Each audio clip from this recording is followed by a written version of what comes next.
Welcome everybody to Desert Island Deals. We are back today in Blighty here in London, and we have an icon of UK real estate with us today. If there was to be a Mount Rushmore of real estate, then certainly this gentleman's face would be on it. In fact, one of the founding fathers of modern estate agency in London.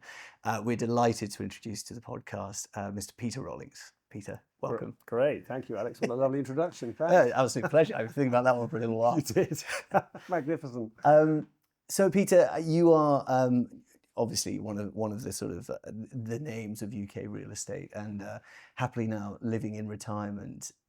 Sort of retirement. Retirement from estate agency, certainly. Yeah. If you could just give everyone a sort of a brief overview of your background in real estate up to today, and sure. we'll get into it. Yeah, it's brief, Yes. Because I've only worked for 3 companies. I started at Lane Fox as a 21-year-old, didn't go to university, played far too much cricket and didn't do enough work. Like all best agents, right? Yes, I think so. Yeah.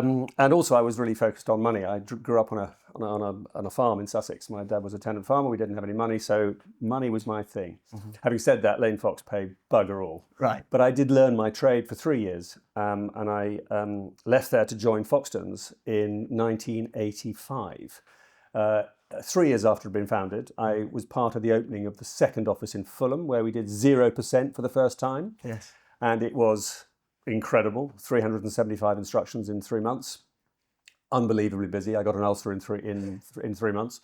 And then I worked my way up with Foxtons, ran offices. I ran the South Kent office for 8 years. Mm-hmm. That's my manor. And in 97, I started as managing director, and we grew it very aggressively after that. John Hunt stepped up to work on the business rather than in the business, which I think is really important for a founder at one stage. Yeah. And I didn't have any equity, which was a big problem. To be fair to him, he never said he would, but he didn't. Yeah. So I left in 2004, late 2004, and bought Marsh Parsons in early 2005. Mm-hmm. I think a wonderful business. It was very old-fashioned. I remember walking in there and thinking I'd literally walk back into Victorian times. It was extraordinary. Yeah. I had 7 offices, 6 in the Royal Borough of Kensington and Chelsea, which is the place to be in London. I do. But it really was doing nothing, losing money, but a blank canvas for me. And with a group of people, including Sherry Fitzgerald in Ireland, they were my business partners, and Lisa Jane Kelly, who is now runs Savills London. Yeah. We really built it extraordinarily quickly and aggressively. With the benefit of hindsight, we really probably did too much to begin with, and I got to the recession in 2007, which was a very frightening time. You mean you grew too much? We grew too much. Too quickly? We grew from a 3 million turnover to an 18 million turnover in 2 and a bit years. Okay. So it was, but classic, I wasn't making a profit. I was just ploughing all the cash into the business, building offices, growing offices, and then the recession came and the shit hit the fan in a big way. Mm-hmm. And it was the most frightening time of my life, and also the time I learned the most. Yeah. So we got through that. We then got to a stage in late 2011 or early 2011 that sadly we needed to sell it because Ireland was in an absolute terrible state, and frankly they needed the money. So we sold it went into a bidding process. We got 11 bids, and we sold it to a PLC called LSL, who were a property owning PLC. And then I had a 4-year earn-out, which was quite painful working for a PLC, but they were very good. But a PLC is the most unentrepreneurial creature in the world. So very different. Oh my God. Your experience of building. It frustrated me. Yeah. And I left in 2016 and went into sort of, I would say I'm now plural. Yes. Which is the word.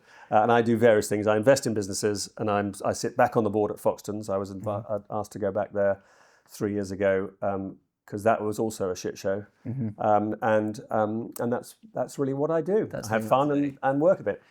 Just quickly at one point in the end there, we'll get through all of these points, but you were saying you had 11 bids for M&P. Was the winning bid the highest one? We won't go into figures necessarily, or was that the most important thing to you? Oh, okay. Yeah. Okay. I mean, interestingly, and I'll be very honest, when I heard that LSL were bidding, I didn't want to sell to them. Right. Because they are a PLC. I didn't like that. Uh-huh. They owned, as far as I was concerned, they were mass market, and we were a very niche and I would say classy operator in central London. Yeah. But that was the point for them. They didn't have anything in London, and they needed a London hub, and that was the point. And they, frankly, they paid pretty much the most amount of money. There was one other bid at that sort of level. The other bids were from private equity and a couple from much bigger real estate players who just wanted to, I don't know, steal us, I would say. Okay. So there was an element of enemy agent about those bids? Yeah, Was very it much like so. you didn't want them to... No. If they'd been the highest bid, do you think you would have... Oh, your money speaks. Okay, I started this conversation by saying it's money that does it for me. Yeah. And if I'm, if it's 10 million less, but I like the people, I'm gonna go for the higher bid probably. Yeah. Okay. And just so that was your first, obviously, building, selling businesses. That's something that I guess your expertise is. Well, I built Foxtons. I mean, I had a big hand in building Foxtons. John Hunt is an extraordinary man. He changed the face of a estate agency. He is, I think, a genius. But I was the sort of face of Foxtons, if you like, and I was out in the offices pushing the teams on. Building teams is my thing, and motivating people and understanding how people react to various incentives. Yeah, and it's definitely carrot. But it's also stick. Yes. And I'm sad to say my nickname in the industry is Pistol Pete. Because I firmly believe if you hire people, if you think they're good, and you have to get rid of them if they're not. Yeah. Even if they're nice, you have to get rid of them. You have to move them on because you're not doing them any favours. You're not doing me any favours. So what's the point? And if you're not good as an estate agent, then it's a miserable time, actually. Yeah, it's not good. If you're a shit estate agent, you're paid bugger all. Yeah. And you don't get commission. Well, it's not a nice life. So selling M&P, had you had any experience? Had you ever, as MD, had there been approaches to buy Foxtons whilst you were MD? They would have done, but you didn't. I had no equity. John Hunt had 100% of the equity. But as in that thought of selling Foxtons, even though you didn't have a stake in the sale of it, had the conversation come up with John when you were working there as MD? No, because he was a very private man, right? And he kept his problems to himself, which I believe one should. I was very private at M&P, and even when the shit was all over the place, no one would have known. Yeah. Because I was on purpose, and it was probably the toughest thing I've ever done. I finished a meeting when we had £1 million run rate in the business. It cost us £1 million quid a month to open the doors, and we can talk about meetings later if you like, because I think they're an integral part of a sales business. And the shout out was £254,000. So I was down 750 grand on the month. And so the reason for keeping for not letting anyone know about the shit that you're in because of that's because it's more important to put forward an image of success, of course, of confidence, of everything's okay, guys. There's nothing worse than a salesman who thinks he's just about to lose his job.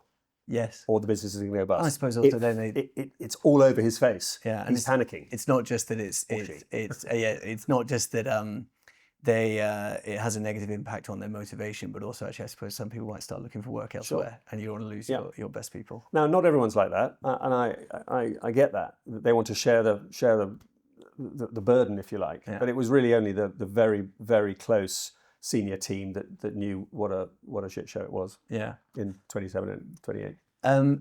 So keeping sort of within the format of the show, we sort of start off with the early days of the career and then build our way through. I normally ask people about their first deal, but actually what I'm interested to know, because you joined during this 0% push, which was revolutionary, right? It was, I mean, I'm sure there were competitors who just thought, well, they're going to be closed in having money. So this is absolute, what a bunch of, I'm sure all sorts of names under the sun. Yeah. Was it, because your role, you were a neg at that point. I was a senior neg. Senior neg. Okay. In the Fulham office. Okay. So when you get nearly 400 instructions in a few months, is there the thrill of the individual deal, or was the excitement actually, oh my God, we're taking over? I mean, because you were still getting paid a commission, right? You were still paid $3.5 grand plus 10%. Okay. So Did £3.5 feel? I mean, obviously, think about inflation. What the new agent now gets about 20,000 basic, 23 or 4. 23 basic. Yeah. So did £3.5 feel like that's enough to help you live, but the whole keeps point. you hungry? Okay, so you're incredibly hungry. Oh yeah. So If you don't sell, you don't eat. okay, yeah. So if you're getting your 10%, is there any excitement for you doing the individual deal, or you're working so bloody hard that actually the thrill of it is the bigger picture? At that stage in my career, I was 24, I suppose. I mean, we were so full on, and we were 9 till 9, 7 days a week. Yeah. And it was so intense, I can't tell you. And so the excitement of doing 15 or 20 deals in a month.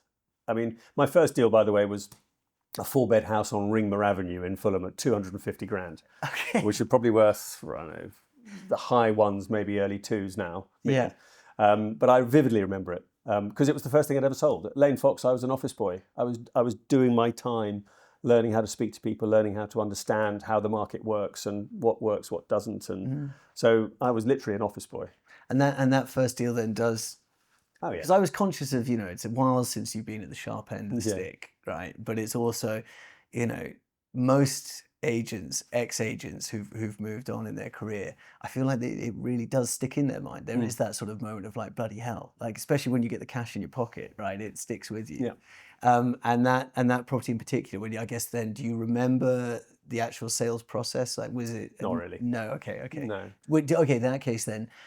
Do you remember any sense of anxiety when you started it? Of like, because everyone, I suppose, you're going into the deep end, you're not really sure what you're doing. But there was quite good training at Foxtons, though. There was, you were. It was less so in those days. I mean, there is the training now is absolutely incomparable. But in those days, you've got nearly 400 instructions. You are throwing young people in, and obviously, 9 till 9, 7 days a week.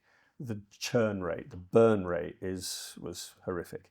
Was there anyone that you started with that stayed for at least a couple of years? Or there were people who started with it. I mean, now at Foxtons, as I said, I got back there 3 years ago, having gone in 2004.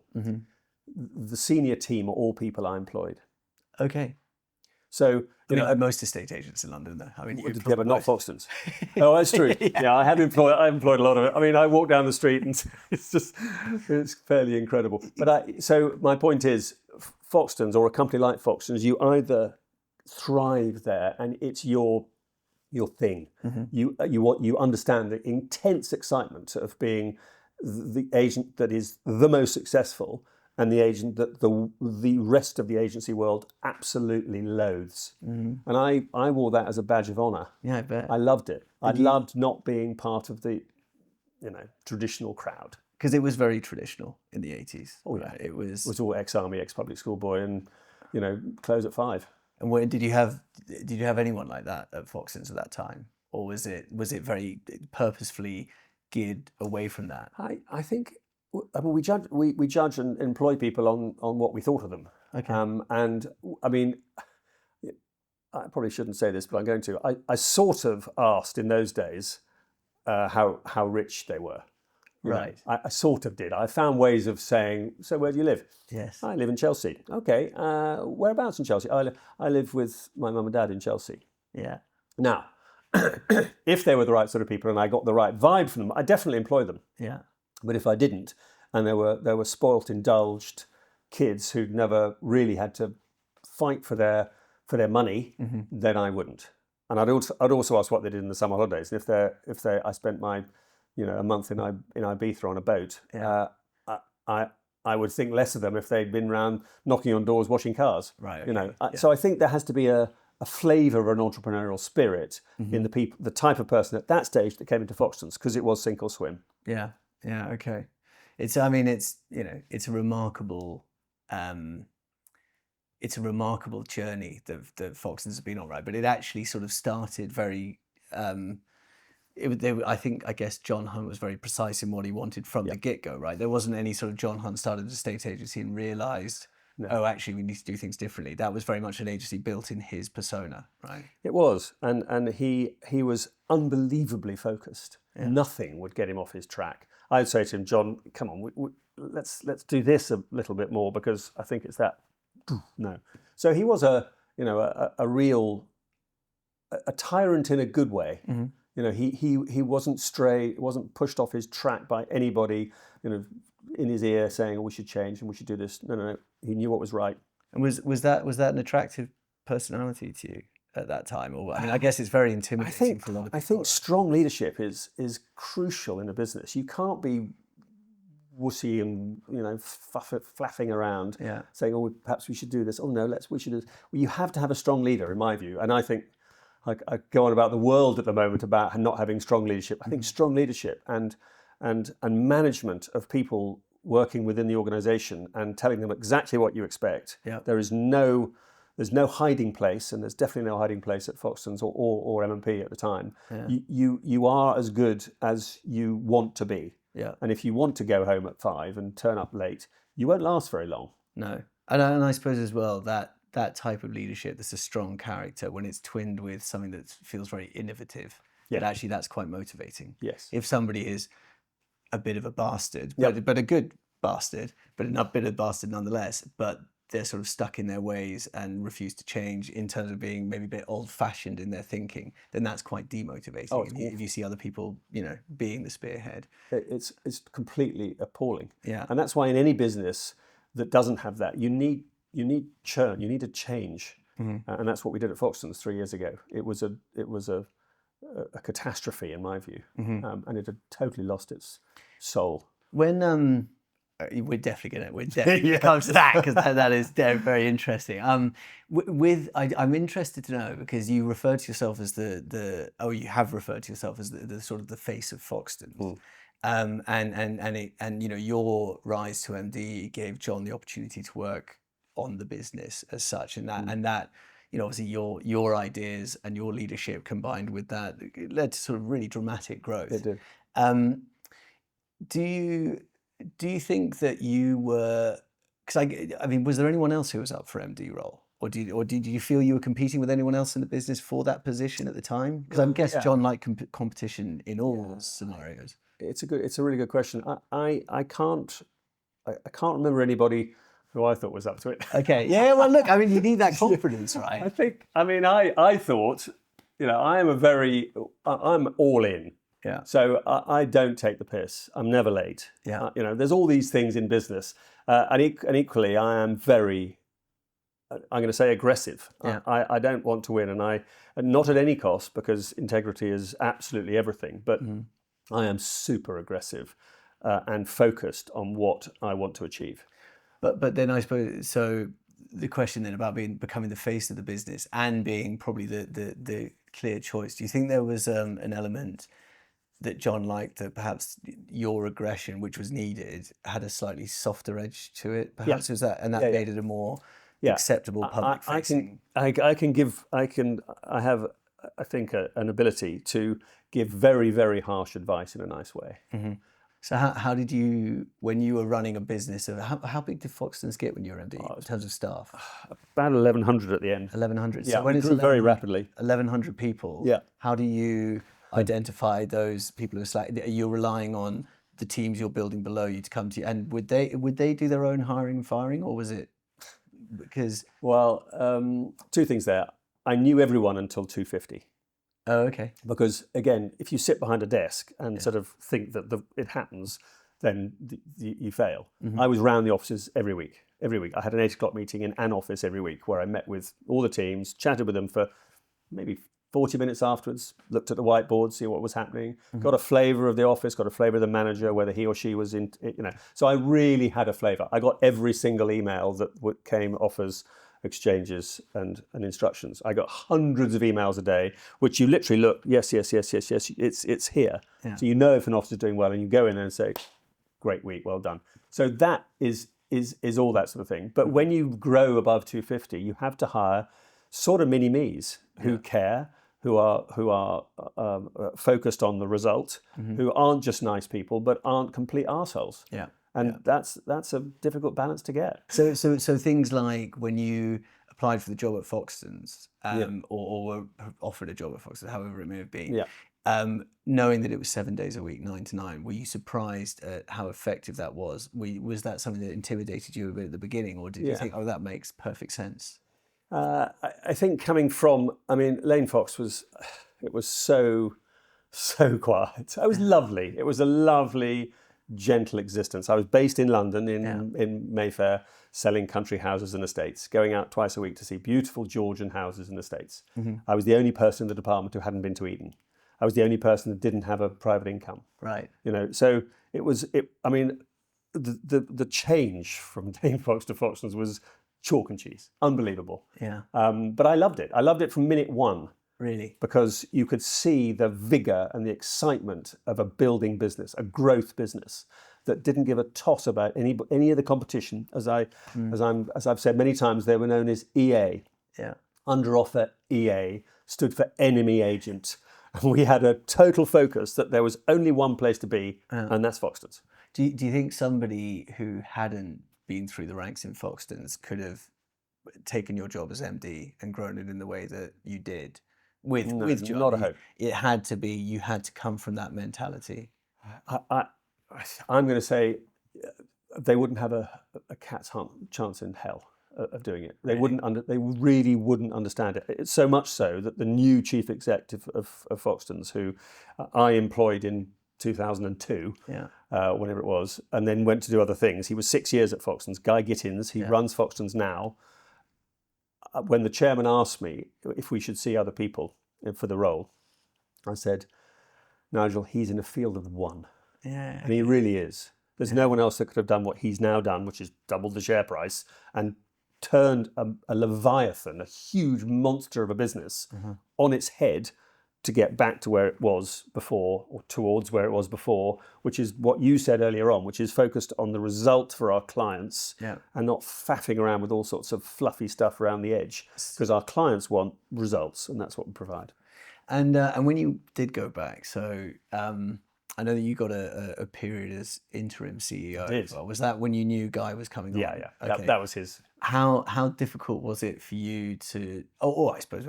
Did you have any aspirations to make change in that 3-month period? Or was it more ship steadying? No. I was in there to clear the decks. Really? Yeah. Okay. And change things. I mean, obviously with Guy's, I didn't sort of, I spoke to Guy at huge length about what he wanted to do with the business. It's his show, but we're sort of joined at the hip. We understand, having been through the machine that is Foxtons, how it works. Yeah. And so I did a lot of clearing the decks of people that shouldn't be there. Okay. And business practices that were so ridiculous, right, that were destroying the business. And it was like Groundhog Day. They destroyed the business once a year in September in order to hit their end of year numbers. Jesus. I mean, it was really unbelievable. And so that 3-month period that was about getting it ready for Guy to come in with as sort of reset, as good a reset as possible before he then had his influence. Yep. Was there any excitement there in the 3-month period where you thought, oh bloody hell, I've loved this, actually maybe I want to get back into this? I absolutely loved it. I was in there at 7 and out at 7:38. But glad to have back the keys. Not half an hour. Sort of glad to have Keep the engine running. I'll be back down in a minute.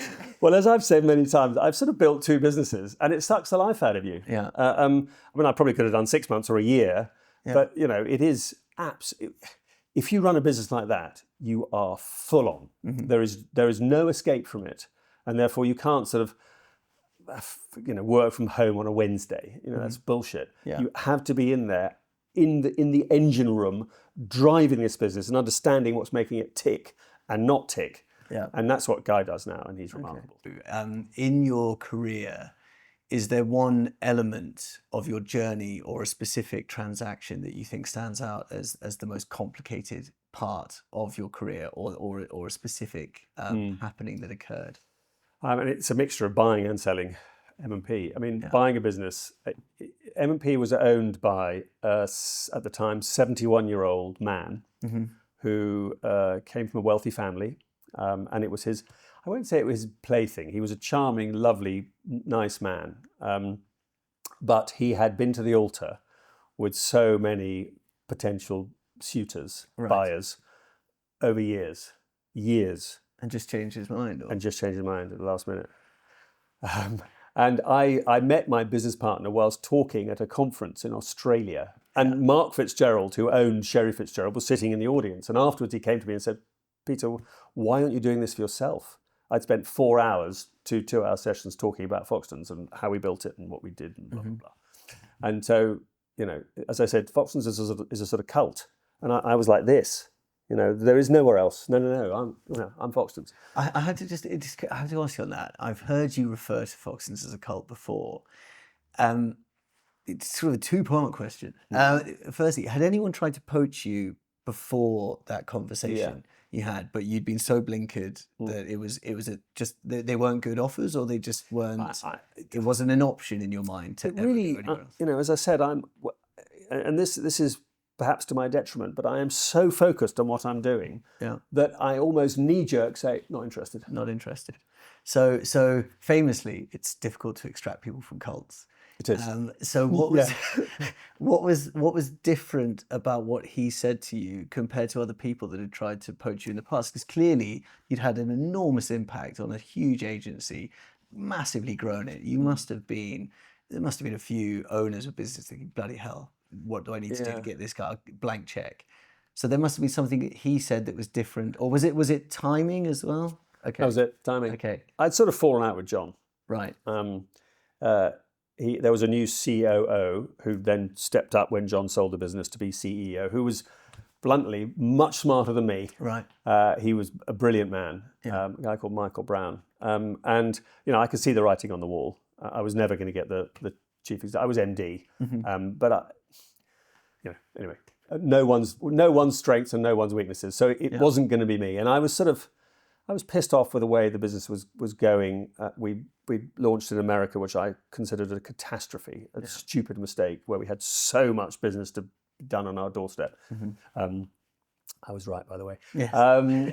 So it was timing is the answer. And to cut a long story short, Mark Fitzgerald said, "Do you know anyone that could be bought?" And I said, "Well, I think Marsh Parsons are ripe for picking." So basically, I phoned David Marshall was his name. I phoned him up when I got home and said, "Look, you probably don't want to speak to me because I work for Foxtons, but are you interested in selling?" And he was. And you were aware they were set for sale. They weren't for sale. Okay, sorry. You were aware they would be a good business to buy because at that stage you were already looking at potential purchases. I was not very happy. Yeah. But when you've been somewhere for 20 years and you're totally focused, you're not looking for finance to buy a business. Right. Well, I wasn't. Right. As I said, I'm all in. Yeah. And to my detriment, maybe. So I learned my craft at Foxtons, and so many occasions that I think, what would John do here? And most of the time I do it because he was right, and some of the times I absolutely do the opposite because I think he was wrong. Yes. So going then into the complex nature of the purchasing of Marsh and Parsons, it was how long was it from first phone call to getting the 5 keys? months. Okay. And David was, as I said, he was 71 years old. He was up and down like a yo-yo, and sometimes he was, and sometimes he wasn't going to sell, and it was extremely stressful because I'd left Foxtons by now. Yeah, I'd gone. Oh, really? Oh, okay. No, I think it was dishonest. It would have been dishonest of me, right, to be in a business, running a business while trying to buy another business, and I'm not built like that. It's just the wrong thing to do. How was that conversation with John? Were you dreading it, or were you? Yeah, well, yeah. I mean, it didn't go particularly well, and we shouted at each other, and that's the last time I spoke to him. Right. Okay. Which is rather sad. Yeah. But I totally get it. Yeah. I mean, when I bought M&P, I got all sorts of calls from people wanting to come and work for me, and I did offer a couple of people jobs from Foxtons. From Foxtons. Yeah. I've been there 20 years. Yeah. And he didn't like that, and not surprisingly. No. But it's up to them if they want to come and work for me. So you I mean, we don't have to get too into it, but you resigned with immediate, because I'm thinking if people leave a business, sometimes there's an agreement. I didn't even have a contract. I've been there 20 years. You didn't have a contract? No contract. No non-compete. Nothing. Right, nothing. Not even a contract. So I literally, as one should, when one leaves a business, in my view, you should leave as soon as you possibly can, because if mentally you don't want to be there, you shouldn't be there. And especially the leader. Yes. Yes. I mean, and especially someone buying another business. Yeah. So yeah, that didn't go down particularly well. But So, you know, you're 5 months out of the business. You're now nearing the completion of the transaction. And you're saying so it was in bed, it was out of bed at times. yeah, I mean, the lawyers were, saying he now wants this, and yeah, I mean, it was quite a long time ago, so I can't remember the sort of nuances of it. But I spent quite a lot of time in Ireland because that's where show fits are based, and discussing it. And then there, the show fits. But I mean, we didn't pay a lot for Marsh. We paid £2.5 million for Marsh Parsons, so it wasn't a huge transaction. Yeah. But equally, the show fits board were very nervous about it. Mark is a fantastic, brave entrepreneur. Yeah. The show fits board less so. Right. Okay. So he had to really convince them. So there was a time where I thought the board would vote against the deal.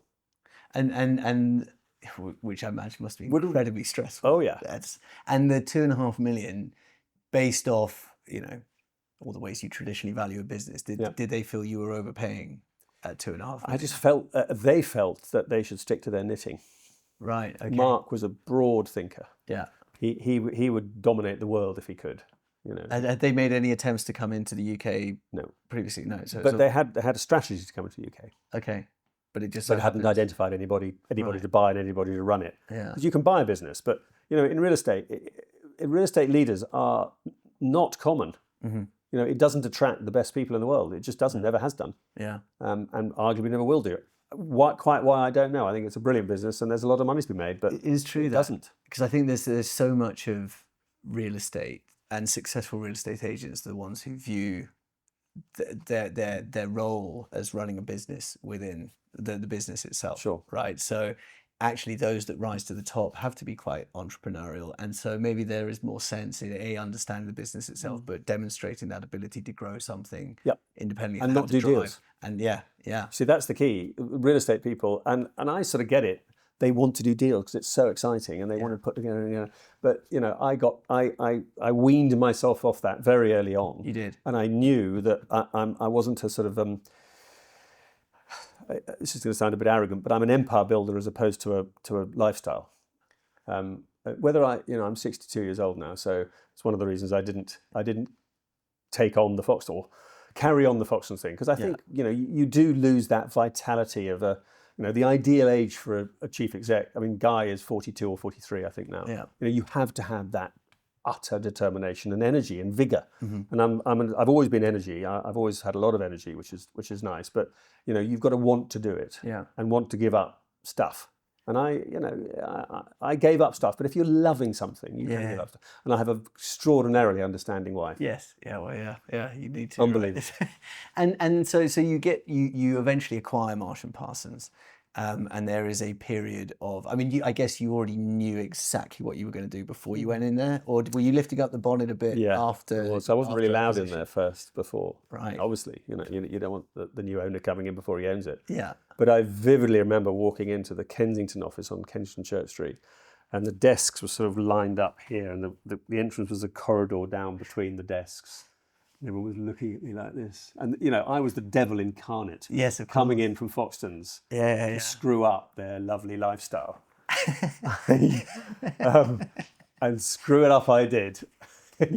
Because they were nice people, they're charming people. But, they were, I would say they were there to fill the hours between 9 and 5 as opposed to get on with it. So nothing had been spent on the business. It was out of the 50s. Mm-hmm.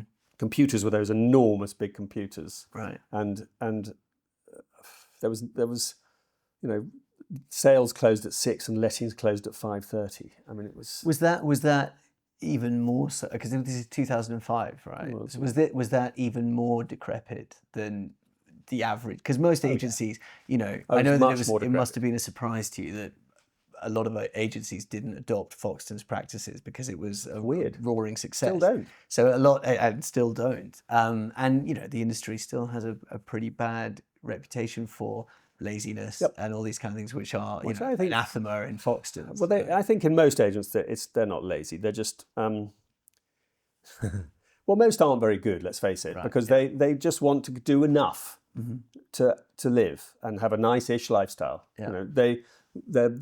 Their limit to what their aspiration is, and sounds terribly arrogant and rude, but most people are not particularly ambitious. And I think I can say that. They want to get to a certain level and not push themselves any further. And to find that group of people who really want to push themselves forward is always has been, and is increasingly tough, I think, in this day and age when people want to work from home 3 days a week, or not push themselves hard. Obviously, you'd be under an extreme amount of pressure as a new business owner, right? And obviously responsible to a board as well as your employees and all this thing. Yep.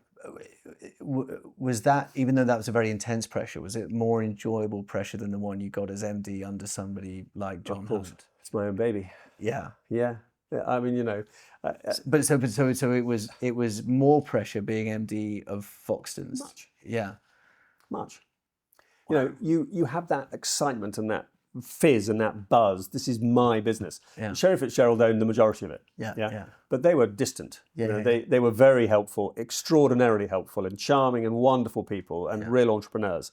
But they were in Dublin. Yeah. So Lisa Jane and I ran it.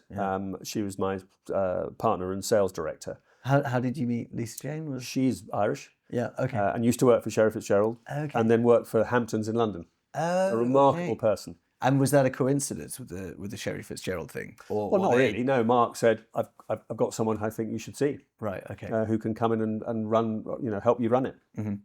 So I met her, and again, being Foxtons, I had to meet her in it's almost a darkened car park, sitting in my car because she didn't want to be seen with me.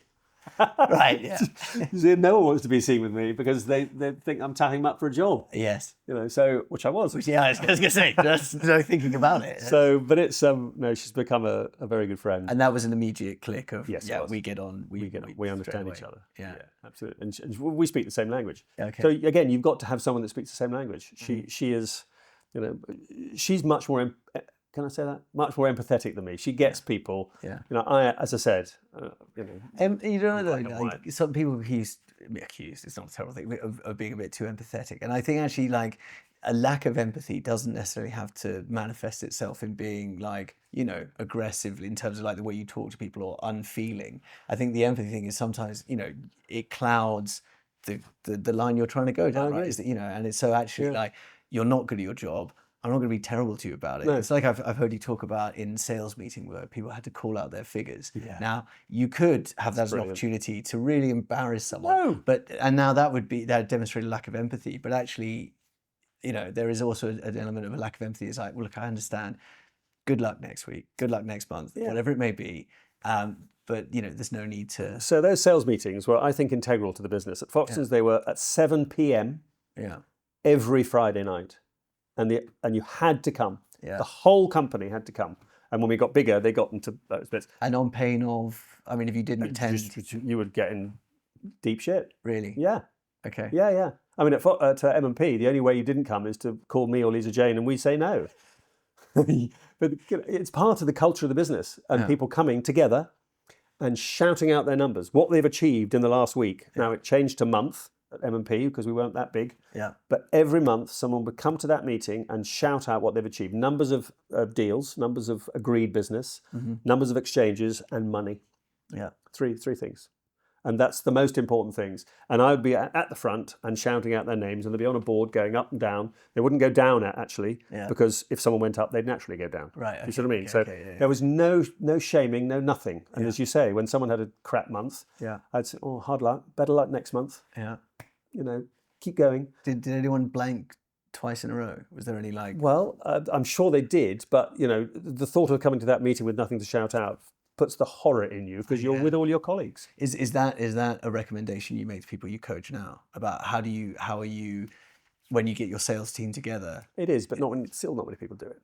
They don't do some of the gold things that I know, like the time management of the call out in the morning and the call out in the afternoon. So many agents don't do it. Yeah, I don't understand it. I mean, it's like trying to reinvent the wheel. This works, and they don't do it. And so these were all things that you brought from Foxtons to M&P, and they were the key with the time management, the sales meetings. Yeah. I guess the look of marketing feel, everything about the business has to look absolutely on point. Yeah. So dirty windows, boards that's crooked. Yes. Everything has to be absolutely perfect. I will judge a business by the way they look and feel. I would judge a business if they send me an email and spell my name wrong. Yes. I will judge a business if they write me a letter and don't put my initial in it, because it means to me they don't give a shit. Yeah. And I wanted to ask about that, the initial thing, particularly the important thing of like Mr. P. Rollins rather than Mr. Rollins. on a letter. Do you feel like they don't know that your name is Peter? Well, they haven't bothered to find out. Okay. You would never write a letter, and I'm old-fashioned, obviously. Yeah. You would never Mr. Rollins, then my address. You say Mr. P. Rollins, Yes. Mr. P. Rollins, Yeah. or whatever it may be. Yeah. And if they don't put that, I know it's tiny and it's ridiculous. No, but it's but not. all these little things, clean shoes, tied done up with the top button done up, shaving. Yes. Outrageous. You can't. I know you're. I was going to say you're an outrageous pognophobe. I heard you banned beards. I did ban beards. I couldn't get on with that these days. I know I couldn't, but at the time I wanted, no light suits in London, no brown shoes with dark suits. It sounds, this sounds ludicrous and ridiculous. I know. No, but at the time, it was what I thought the attention to detail of a business. So we were absolutely all singing off the same hymn sheet. And if someone turned up like that, you'd think, nah.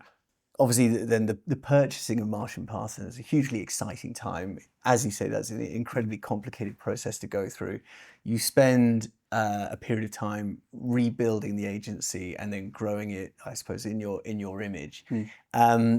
At some point, then, of course, it comes to the idea of selling the business. Now, this was 2011. Is that right? And so this is how long did it take you to feel you were out of that recession period and flying again? Yeah, it's a really interesting one, because I mean, how we built the business. I mean, looking back, I'm very pleased. I'm very proud that we built a business. That recession was brutal in London. I mean, it was brutal everywhere, but London was especially brutal, I think. And we went into it. I remember chatting with mates in sort of October, November 2007, after Northern Rock went down in August, and we were the sort of canary in the coal mine. And I was saying, this is getting bad. This is going to be absolutely dreadful. So no, it's all fine. Everything's fine, and it was fine for a good 6 or 7 or 8 months. Yeah.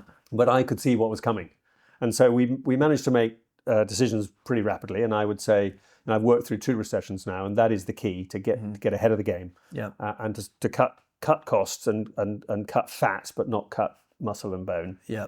And that's what we did. And I managed to save a lot of costs. Yeah. And again, as I said earlier, it was the most educational part of my life. I really grew up to become a proper businessman then of how to run a business. Right. And so we did we pared back. I cut salaries. I got rid of people that were too expensive, or actually I gave them the option of taking a much lower salary and more commission. So, but no one else was doing it at this stage. None of your competitors were. Some were. The writing wasn't for everyone. I bet Foxtons were. Okay.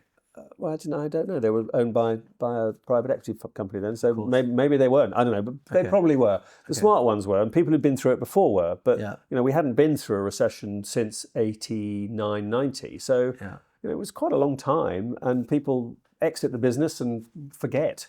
So we did that, and then we got to we had bought 2 other businesses. I bought a business called Foxtons in southwest London, 5 offices. So that's how we built M&P. It wasn't just opening offices one by one. I bought another business in Pimlico, and so I've been sort of establishing a network across London. And that with the aim being because you saw opportunity and the brand was growing, or in the back of your mind you're thinking I want a sellable asset here. I don't know, actually. Okay. Again, I was utterly focused. Yeah. So I didn't really think about the end game, which is probably stupid.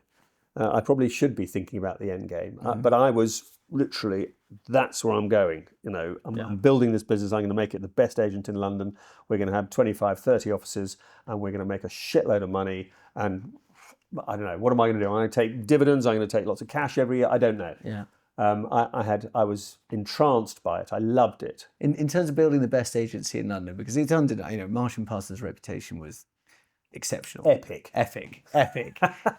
Do you feel like by the time you sold, you'd achieved that? Did you feel? I mean, whether it was volume but did you feel like you'd done what you? It was now in your image completely? I think we were pretty bloody good. I really do. Yeah. We had a real great brand that stood out from the crowd, and standing out from the crowd is essential in a busy marketplace. Yeah. We had great people. We had a great culture. It was that, remember I said earlier, dog eat dog, too nice. We had this lovely way, and maybe I'm wearing rose-tinted spectacles, but I don't think I am. I think it was really special and beautiful brand. Our colourings, our brand positioning, the people we employed, the people we didn't employ, the people we got rid of. Yeah. You know, I've got rid of people who are my top salespeople before because they're poison and they're poisoning everyone else. Brilliant salespeople, horrible people.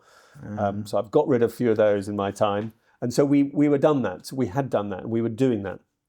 And then we got to a stage where, sadly, Sherry Fitzgerald needed the money. They started their recession in 2006. Yeah. So soon after we bought M&P, and they were incredibly charming and helpful and brave in sending us money when we needed £1 million. They were plugging the gaps. They sent £1 million after on the Monday morning after that meeting where I'd lost 750 grand. I mean, they were magnificent. And that was the influence of Mark rather than the board. You think he? No, the board were on. The board were very much on side by this time. They could see it was going like a steam train. Of course, by that point, by that stage, we had proven that it was one, a brilliant buy, and two, we had the right team in place to really, really grow it. And we were. You know, London's a fantastic market. When I sold it in 2011, there were 156,000 transactions in London. Last year there was 88,000. It's dwindling, isn't it? So, you know, success is a mixture of hard work and luck, and you can obviously provide the hard work yourself. The luck is, you know, comes with the territory, and we were lucky. Yeah. We went through a very good time, and then when we sold we put it on the market in early 2011. We instructed a corporate advisor, and we went through the process, and I did presentations to all sorts of buyers, and which was very exciting. Were you able to retain a sense of enthusiasm when you were pitching the sale of the business, or was it or there wasn't like a tear from like, I don't really want to do this yet? I mean, had you come round to it by the time you were actively selling it, or was it still like, actually, I don't really want to let go of this yet? Again, great question. I honestly can't remember. I remember thinking it's too early, and I remember thinking perhaps I should buy it. Oh, really? Perhaps I should get money together and buy it. Mm-hmm. Why didn't I? I have no idea why I didn't, but I didn't. Mm-hmm. Sherry Fitz, and rightly so, were keen to put it on the market, and I think by the time the bids came in, I was thinking, you know, I probably couldn't afford to buy that anyway. So, and how much equity would I have after that? Who knows? And I suppose there's a switch. You know, I don't know whether at that stage you thought, right, I'm going to sell this, I'm going to get another one and do it all again, or by that point you were thinking, do you know what? I've had a bloody good run, better than pretty much everyone else, and actually I'm ready for something. Are you a mind reader? That's exactly my thought process. Really? Identical. So, you know, I was due to make a lot of money, and I did make a life-changing amount of money for a farmer's boy from Sussex who grew up with no money. This was life-changing in a massive way. And then, so I had 4 years earn-out having sold the business. Sherry Fitzgerald paid off their corporate debt, and I had this money with an earn-out over 4 years. So I had to, and we opened 4 offices a year for 4 years.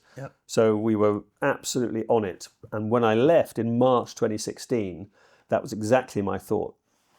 Fucking brilliant! I'm going to go again. Whoa, that's awesome. And then, sort of a couple of months into my retirement, I had a 2-year non-compete, which was quite brutal. Okay. I thought, quite enjoying this. I'm not getting up at 6:30 in the morning and driving up the A3 to live in the country at the time. I'm really quite enjoying this, and I'm investing in little businesses and quite relaxed. I'm not a relaxed person. I'm fidgety. I bite my fingernails and all sorts of stuff.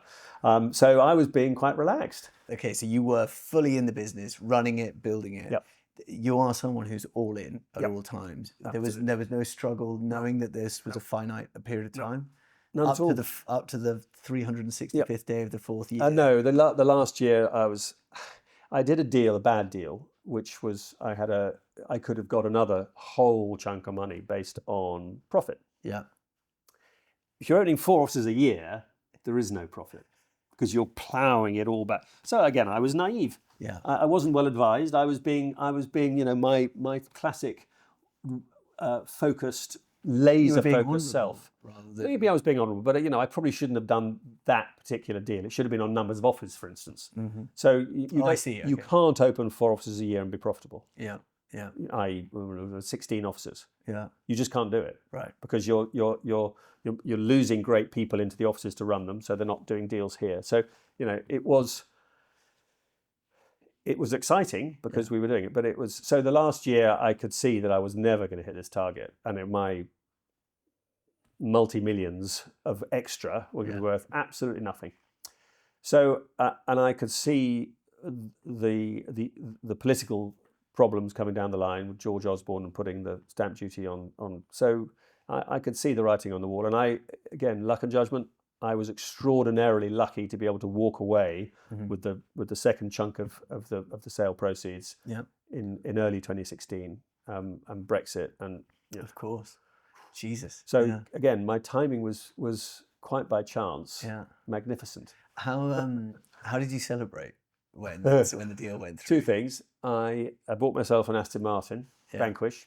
Always been a car person. I'm a ridiculous car person. Okay. So that was in your mind if this happens. And I bought ourselves a flat in London. So, So I didn't have to drive up and down. And there wasn't any sort of, did a big party with the... Oh, it was a big work party, M&P party. Yeah. But not. But was everyone that happy in M&P? Oh, you've sold to someone. Congratulations. Well, it's a good point. I thought they would be.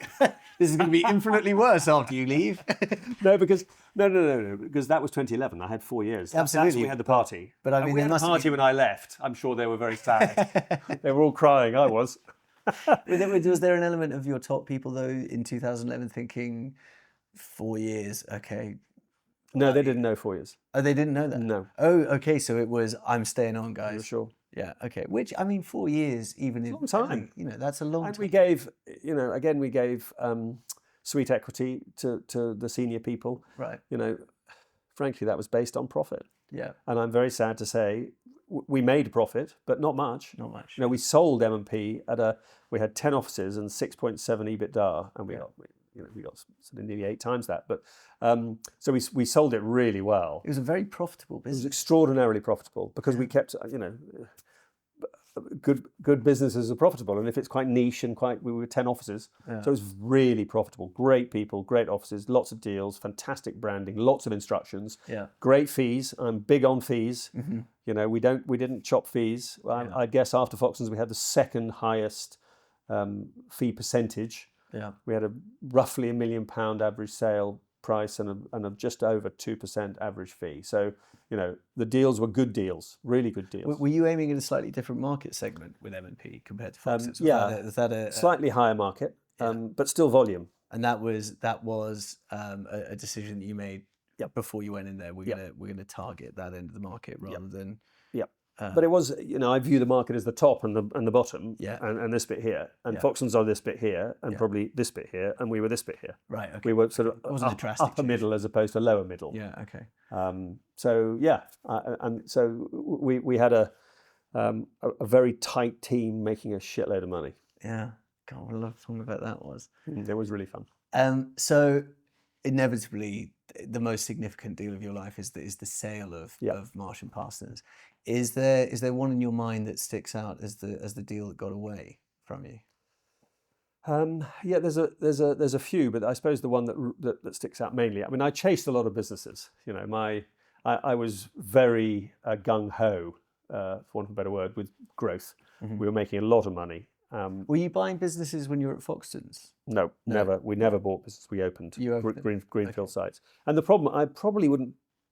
What I buy? I bought 2 businesses. You buy the business, you buy the brand, you buy the people, and you buy the offices. Yeah. The people are almost certainly wrong. Yeah. And the brand you're going to get rid of. Okay. So, it's a real estate. You're paying a shitload of money for stuff that you're going to just. So really what you're paying for now, these days, and Foxtons, we're buying a lot of businesses now, is the lettings book. Right. The lettings book is the be-all and end-all. Sales are worth 1 times. If the offices are good, we'll take on the offices. If they're not, we'll close them. Mm-hmm. It's the same with the M&P. less so with M&P because I wanted to spread the love and move south of the river and move west to Barnes. When I bought Vansons, they had Barnes, Battersea, Balham, Clapham, Fulham. Offices we didn't know, areas we didn't have. So it was an instant bang into that area. Do you say them in alphabetical order? Because that's... Did I? Yeah. Barnes, I was Battersea, just Balham. working around the river and then into Fulham.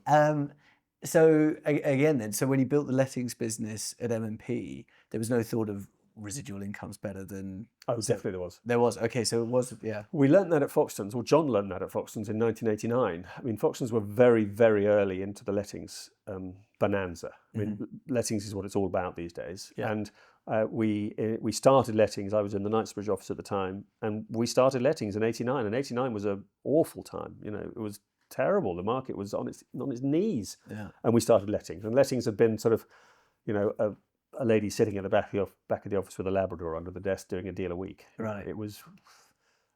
We don't do lettings. People were mainly doing it direct with landlords, or they'd advertise. They couldn't be asked because it's a lot of hassle. Lettings, right? Yes. You know, but lettings for Foxtons now, it's £100 million plus a year business. It's 73% of the business. Wow, that's huge. So again, when I got to M&P, I'd learned that from Foxtons, and lettings was an also ran at M&P. But I put the best people in lettings, the best people I could find.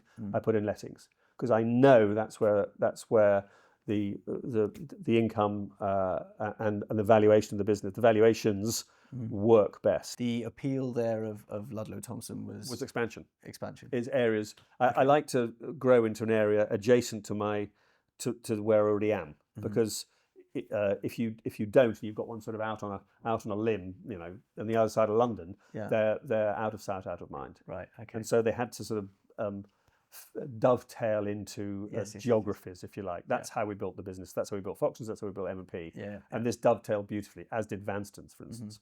So I approached them and we went round and round and round and round and round, and it would have been perfect. And then we couldn't quite agree on price, but we were pretty close. And then Sherry Fitz stuck their hand up and said, "We want to sell."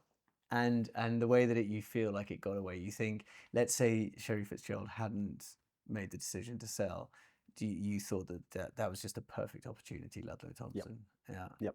But you know, hindsight's a wonderful thing, isn't it? Yeah. You know, then it was in areas I didn't really know particularly well. It was a very good brand with a great lettings book. So who knows what would have happened to it? Who knows if it would have gelled into the structure and the culture of the business? It's hard to fit a new business with a different culture into a very defined culture. You know, Foxtons now, interestingly, Foxtons 18 months ago bought Ludlow Thompson while I've been there as a non-exec. So you know, what goes around comes around, doesn't it? And it was and is a great business. And you know, to integrate those members of staff and the cultural fit into the business has been very successful, actually, but others have been much less so. Yeah. And when you were talking about buying businesses before and putting your own people in them, and that's not a profit-making exercise because you move someone out who's making money somewhere. Sure. You were saying when you were looking at Ludlow Thompson, you didn't know those areas very well. The people you would have put into those shops in your mind would have come from within M&P, right? Is that just a complete confidence in the system that you've created, that regardless of a lack of maybe local knowledge or people knowing the office managers or sales managers, that the system just works? And so if we implement the system and we've got somebody who lives by it, then and insists upon it, because you can unless you insist upon a culture and a system within an office, it just sort of drifts away. If you allow people to, this is going to sound very judgmental and dogmatic, but if you allow people to do what they want, they will. Especially salespeople, they'll faff around and waste time and not be efficient and successful. And so, without being utterly brutal, you've got to tell them what you expect and how it works, and ask them not to reinvent the wheel by doing their own thing. Yeah, it's interesting because there's the management style is almost like micro and macro, right? It's like we've got this big picture that we're going to achieve, and we'll get there as long as you do exactly this. It's sort of there's a touch of like this sort of was it Gerald Ford that you have any color as long as it's black? Yeah. It's like this sort of Henry Ford, yeah. Henry Ford. God, we're going to cut that one out. Looks completely Henry Ford. Gerald's the president. Yes, that's the one. It's a really good time for that. Henry Ford, Cut that right? out. Yeah. You know, it's a bit like Henry Ford. Yeah. Okay, we'll get back to that. With that management style Yeah. of wanting to be very clear about where the business is going, but also, you know, you will make phone calls between these hours. You will do viewings between these hours. You will dress this way. It's tough. But it was important to you. I mean, I guess that's why you're sort of all in, right? Because you're all in down to the details of whether or not someone's shaved in the morning, to then whether or not the figures are being shouted out at the end of the week or the end of the month. Yeah. Well, it wasn't even that. I too went to an office meeting every day, even at M&P, and I would sit in the meeting. It was every day in a different office, so it was a weekly meeting, but a different office. And they would shout out their numbers of what they have achieved in the week, to how many phone calls they'd made each day. Yeah. So, and I would write them all down. I'd be sitting in a meeting, oh, really, great, write them all down. Oh, great, well done, write them all down. And as I'd finished, you know, when I finished, I'd chuck the bit of paper away. The figures were immaterial to me. It was the fact I was there and listening to them and taking an interest in how they were living their business life and what they were doing. And you could tell if someone had made 25 phone calls and got three offers, and someone else had made 4 and got no offers, I wouldn't say, what are you up to? It would go without saying. It was it. And I would always have a whiteboard in the office with individual columns for people. So you could walk in and see the red on the board, which is offers, or the black on the board, which is money, and see how people are doing instantly. So actually, and so could they. You're not micromanaging people. You're giving them the structure to do it. And actually, like you said, you throw away the numbers. So it's not like you're then, you know, it's actually, it's the perception of this stuff really matters. It does which is why I'm taking a personal interest in it. Exactly. Okay. But it was, it was very, as I said, it sucks the life out of you. It was very intense, but it has to be intense if you want to build a business.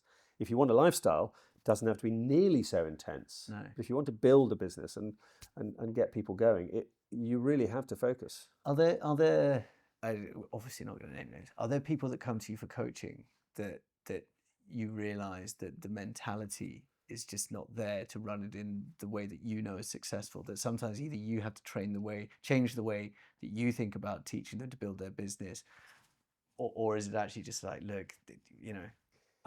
It's some and some. I mean, don't forget, Foxtons was full of very young people. And you can be quite ballsy and bullish with them. You know, if I had a business with you working in it, Alex, and 2 or 3 other people at mid to late 30s, I would probably not be quite so tough on you, but I would be strong. You can be very tough with 23, 4, 5, 6-year-olds because frankly they don't know any difference, and the right ones are after being mentored into, you know. Again, without wishing to be arrogant, I've been there and done it and seen what works. So why wouldn't you listen to me and seen what works? And if you don't, then you're probably in the wrong type of role within the organisation. But do you think there is a time when these strategies wouldn't be appropriate anymore? Or I mean, this. I don't know. I mean, it sounds terribly old-fashioned for me to say it'll always stay the same. I mean, I think it will always stay the same, but obviously. Different business practices will come and help us. You know, I remember going to America, to San Francisco, to an internet conference, a web-based conference. I forgot what Inman. It was called. Oh yeah, I know Inman. Yeah. And it was fascinating. And we sat there in 2000 and thought, oh shit, the bloody internet's going to destroy us. It's going to eat us alive. We're screwed. And we went back the next year and we could see what it has become, which is a fabulous, unbelievable tool for us to sell more and let more properties. So it's become a tool. And AI will almost certainly do the same. I can't pretend to be an expert on AI, but it'll almost certainly replace some of the stuff we do, but enhance a lot of the stuff we do. I don't think there's ever a time without people. Maybe I'm dreaming, but maybe at the very low end of the market there could be, but in the normal end of the market, what normal people do. AI will be a massive help, but not a replacement. Could you see a situation in which someone like Foxtons would be looking into? Would it terrify you that it wouldn't be Not a at all. human on the end of the phone? No, because at that stage, when we're looking for valuations or advice or that sort of stuff, I think an AI chatbot will, I'm not sure it is now, but will be able to answer most questions. But I think it will enhance the offering. I think the biggest change in the market at the moment is the broker agents, the self-employed broker agents. I think that's Interested to hear what you think. I think it's fascinating. This was just coming in as I was leaving. Obviously, working for a German firm, that was their model. Yeah, it's their model internationally. What is in America? Absolutely. And in fact, everywhere else apart Everywhere from else. here, I think. Yeah. So I think that'll change. And you think that's a good thing? I think it's an interesting thing, and I think it'll make agents sort of sit up and take note. But going back to my point a while ago, most people aren't very ambitious. No. When we did the research opening in America with Foxtons, and this was in 2001, 2 maybe, we found that the average age of a realtor in America was 58, and the average numbers of deals a year were 4. So it's a real mom and pop business with very, very, very many people doing no business, just lifestyle. But the big ones, million dollar plus, more than that, much more than that. So it's a real sort of difference. And if you're a great broker agent and you've worked for a company for 20 years and you know an area like the back of your hand, you can absolutely go and be a broker, a self-employed broker, under a brand, I would say. Because I think the brand is important. Absolutely. I think that's the appeal of it in places like the States, is that they provide. But even in the UK, I think that'll come. Can you see Foxtons offering a broker model where it's zero salary, high commission? I honestly can't answer that. But I don't know. It's a possibility, of course. Because I suppose the reason I ask brand. that is that exactly big brand, and I mean it could be any agency, right? But because there are agencies that are trying to implement this, and there are things like the London broker where they're creating this model, but it's off the back of we're going to bring in great people and try and build this. Whereas I mean, I think the one that's done it recently is Sotheby's. Well, absolutely, that's right. Sotheby's have ripped up the market there. Yeah. And I believe their business model is equivalent to a 0%. Paying people a load of money to come on board because they're great people and have been around a long time and are well known and have fantastic black books, and then changing them to the broker model, which is 50 or 60% commission, no basic. And you eat what you kill. I get the sense that a lot of the industry is sort of waiting to see what happens. I mean, it's been a while now, so it's. But I came back from Australia when I met my business partner, and I came back thinking, wow, I'm going to change this market. This is awesome. I'm going to do this in England. And I did all the numbers. I couldn't make the principal, the owner, make money. The broker made a shitload of money, and the principals, unless there was good volume, they struggot. Yeah, and that's my numbers struggled. Let's say that it's rarely going to be a volume model when you're working that. I mean, not. You've got to have a lot of people. And you can't make them do stuff. I can't make them come in looking great, and I can't make them come into work. They do an amazing deal and make themselves $100,000, and they take a month off. So you've seen a lot of properties in your time, and some of those have been the commercial properties that you've purchased for companies. But is there, and obviously grew up on a farm in Sussex, but is there a single property or piece of real estate that means a lot to you, that is significant in your life? I think it's probably where I grew up.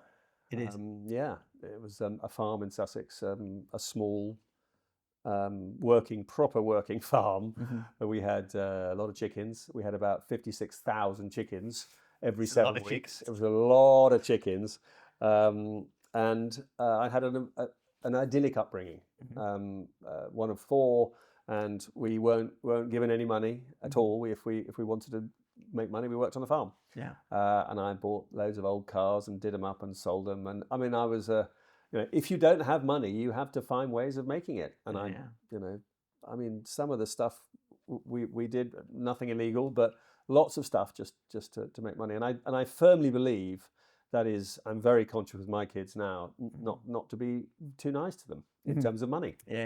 Nice in terms of advice and everything you possibly do, but you have to have that hunger to get on in the world. And I think money as opposed to assets is a problem. And I didn't have any money, and so I had to make what I made. And I, when something my mum said to me quite well recently is, she said, "I'm sorry we couldn't be more helpful," which I really took to heart, and I nearly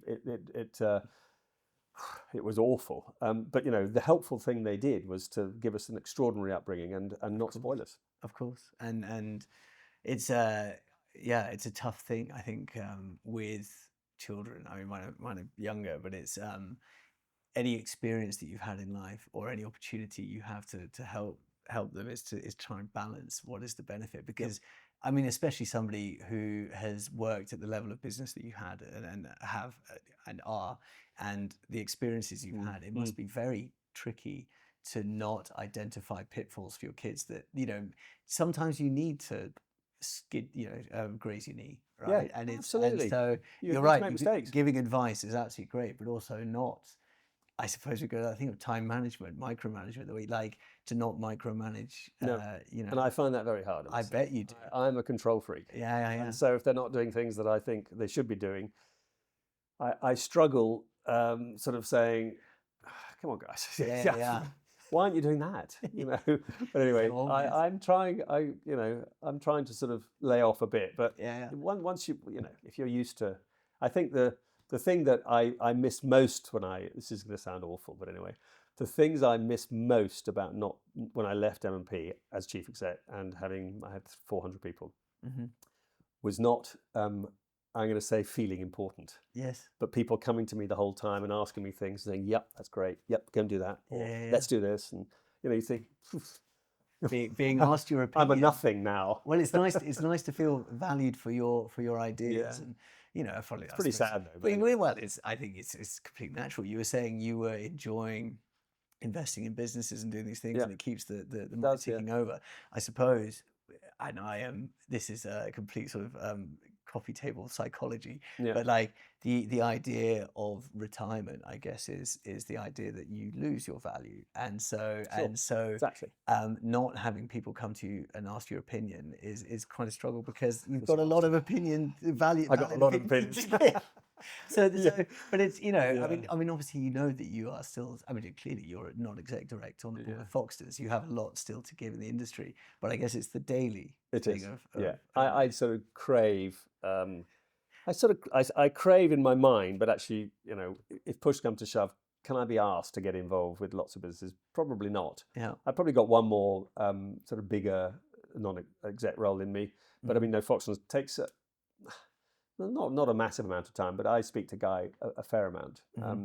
Again, because I mean he's a brilliant individual, but he hasn't done everything. Is it difficult to be non-exec? Terrible. Like I hate it. Right. Yeah, when I was a non-exec at Sherry Fitzgerald, and Mark Fitzgerald took me aside after a board meeting. He said, "Peter, remember you're a non-exec," because I used to get so cross when they were not doing stuff that I could see was so obvious. To improve their business. Had they implemented elements of Marsh Parsons into their business? But nothing like enough. Right. Nothing like. I know that they would have been much more, their successful business would have been much more successful if they just toughened up a bit. Yeah. I mean, fees are my big thing, and they have to be braver on fees. Yeah. If you're providing a great service, you need to charge a proper fee. And to allow people just to sort of drop their trousers because they want the business and they can sell it tomorrow for 0.5% or 1% is, in my view, ludicrous. Yeah, and they're not being brave enough. A thought that I'd had previously running sales offices, that if there'd been a bit more rigidity about the fees we charged, it would have made things a lot easier. It's a brilliant thing. I empower people, I say, by telling them you cannot cut your fees. You're not allowed to. And so they don't go in and say, "Oh, well, I could probably do it for one." Yeah. So no, our fees too, or whatever it was. Yeah. Blame it on you. And blame it on me. Yeah. Use me. As I'm sorry, the boss will not cut fees, and this is why we're worth it. We're worth this because we do this, and we work harder, and we got great people. And look what we've done with your neighbours. Why have you got us in? Oh, the neighbours told me you were so good. Yeah, because we are. Yeah. But we're not discount. Yes. Yeah. I heard a previous interview you'd done about your partner in Ireland, who would go into valuations and ask them, "So why have you got us in?" Sure. I think that's a bloody great question. It's the first question you should ask. Yeah. So why have you invited me in today? Yeah. Oh, because you're so good and you're so brilliant. And Boom. you know, it's like, right, well, why should I That was do actually anything? from John McGrath in Australia, who's a Right. brilliant agent in Australia. Yeah. And an inspirational guy. I was speaking at his conference when I'm Right. an inspirational man. How did you end up at the conference in Australia? He asked me to go and speak about Foxtons, and no one ever spoke about Foxtons. John was very anti it, and I had to really bully him for me to go. What a sliding doors moment that is Yeah, in it your is. life, right? It's crazy. It's been fascinating to hear about that sort of the momentum that you built from being the sort of senior neg at Foxtons and senior neg and going through into being MD and then rebuilding a business and all of the lessons you learned along the way and all of the pitfalls and the successes that you found there. But if there was one day that stands out across your career as being the greatest day, is there one that comes to mind?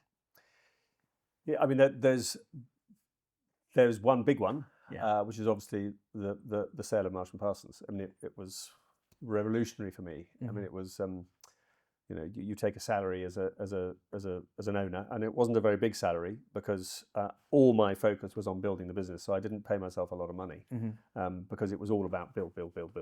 Yeah. Empire building. Yes. And so that to have a completely de-risk in one's life and to know that you're never going to worry, and as long as you don't buy ocean-going yachts, you're not going to worry about money again. But the other one, interestingly, was when I was made MD of Foxtons. It was Incredibly proud. I was such a proud. I so remember telling my family at Christmas, I've got some news for you. My mum and dad were there, and they were, so that really sticks in my memory. But I think the biggest one has got to be the sale of MP. It changed my life totally in terms of money. Interestingly, it robbed me of my vigor and my aggression Immediately. almost immediately.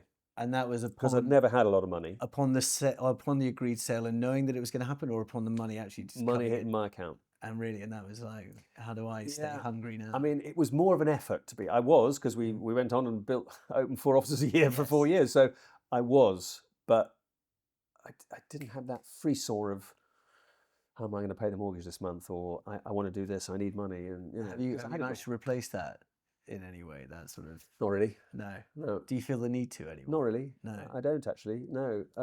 I like to be busy. I like to get stuff done. And arguably, I haven't. I could fill my time a little bit more. But I collect old cars now, and I absolutely love them. Old, English and Italian 60s is my era. And I absolutely adore them. Yeah. And it's my absolute passion. It doesn't make me any money. No.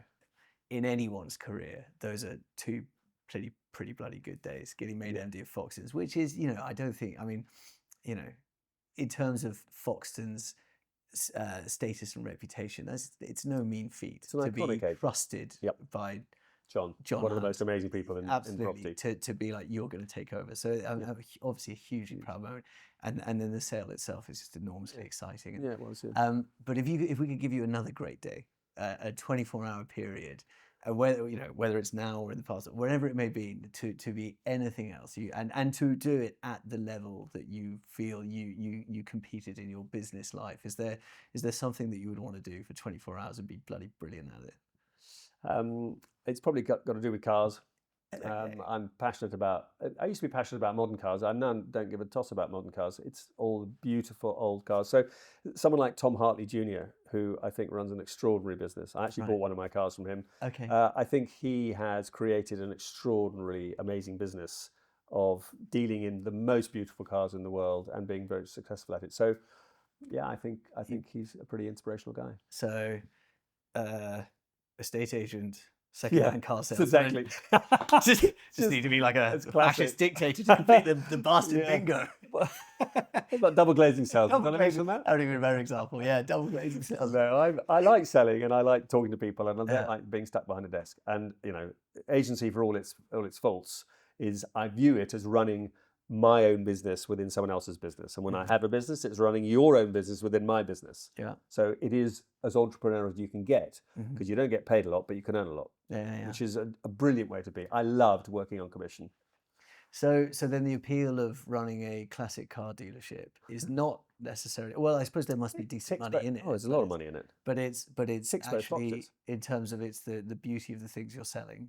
The aesthetic of beautiful bits of art. It's also that it's a very like niche knowledge, right? Of like, Yep. you know, I guess you enjoy very I intricate do. conversations about sort of I do. wheel I can nuts. bore the shit out of you about how many E-Type Jags or Aston Martins were built. Well, then, I suppose because traditionally we end the show with the offer of advice to people. Now, I suppose the advice you can offer to, you know, we have a range of people who watch from, I would like to think, people in sort of You management hope. positions as well, as people just starting out in the industry or in the industry. I mean, would you offer advice to? Is there your advice would be to people running businesses or people just starting out as an agent? I think it's the same advice. It is, you've got to be all in. Mm-hmm. If you want to do something well, you have to be all in. You can't play at it. If you're running a business, a people business, you can't stroll in at 10 o'clock because you're the boss, in my view. You know, this is all, obviously, it's my view. And people will be less intense than me. I'm quite intense. Yeah. Because I think I know what works. And therefore, if you just faff around, you emanate energy. And if your energy is not right, I mean, my replacement at M&P when I left was an insider and a very nice man, but he sort of strolled in the morning and left early in the afternoon. You know, that a business soon implodes with that. So if it's your business and you're starting out in this business, you've got to stand out from the crowd. You've got to be better than the rest. You've got to turn up earlier. You've got to be better. You've got to make the calls, make more calls. You've got to be nicer. You've got to be focused. You've got to look people in the eye. You've got to shake their hands. You've got to do all this. It all adds up to running a great business. And if you're running a business, you have to be there in the trenches sometimes. Does all in equate to you know, feeling exhausted and feeling like so it to that level, it has to be to the point where, you know, you don't want to get up and do these things, but it's like you have to force yourself into these Sometimes. things.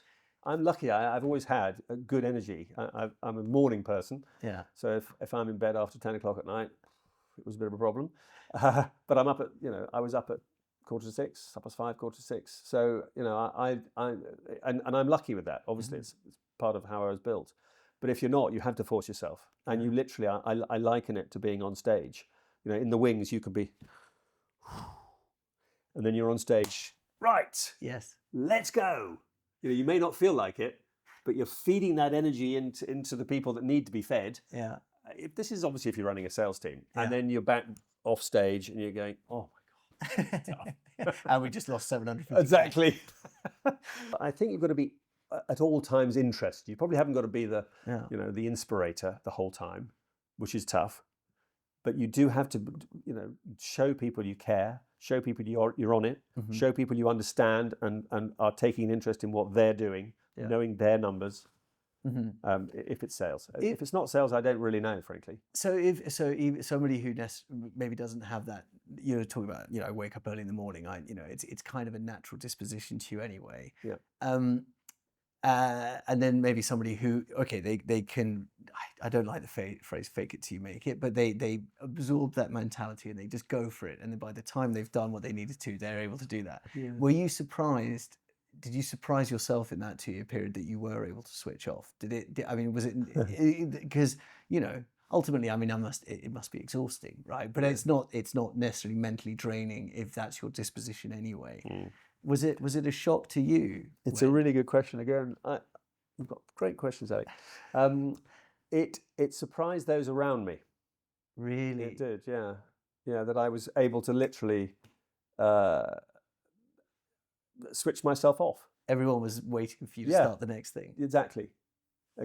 Yeah. But I as I said, I went through that little journey. It was a little journey. It was probably 3 or 4 months of, come on, let's do it again, to, oh, this is quite nice, to, not going to do that again. Yeah. It sucks the life out of you building a business. It really does. Yeah, well, you still have remarkable energy. Man, he's had the life sucked out of him several times. Actually, well, you know, you soon get the energy back, but you know, I think the relentlessness now of running a business, like for me, like Foxtons, would be too much for me. Yeah, it would kill me. Well, Peter, we obviously wish you a relaxed and enjoyable semi-retirement as you do the things that you do now, and provide people and arm them with the knowledge that you've gained over an incredible career in real estate. And we thank you very much for coming Great. on the podcast today. Thank you very Thank much. you, Peter. Nice What a to see pleasure. Cheers.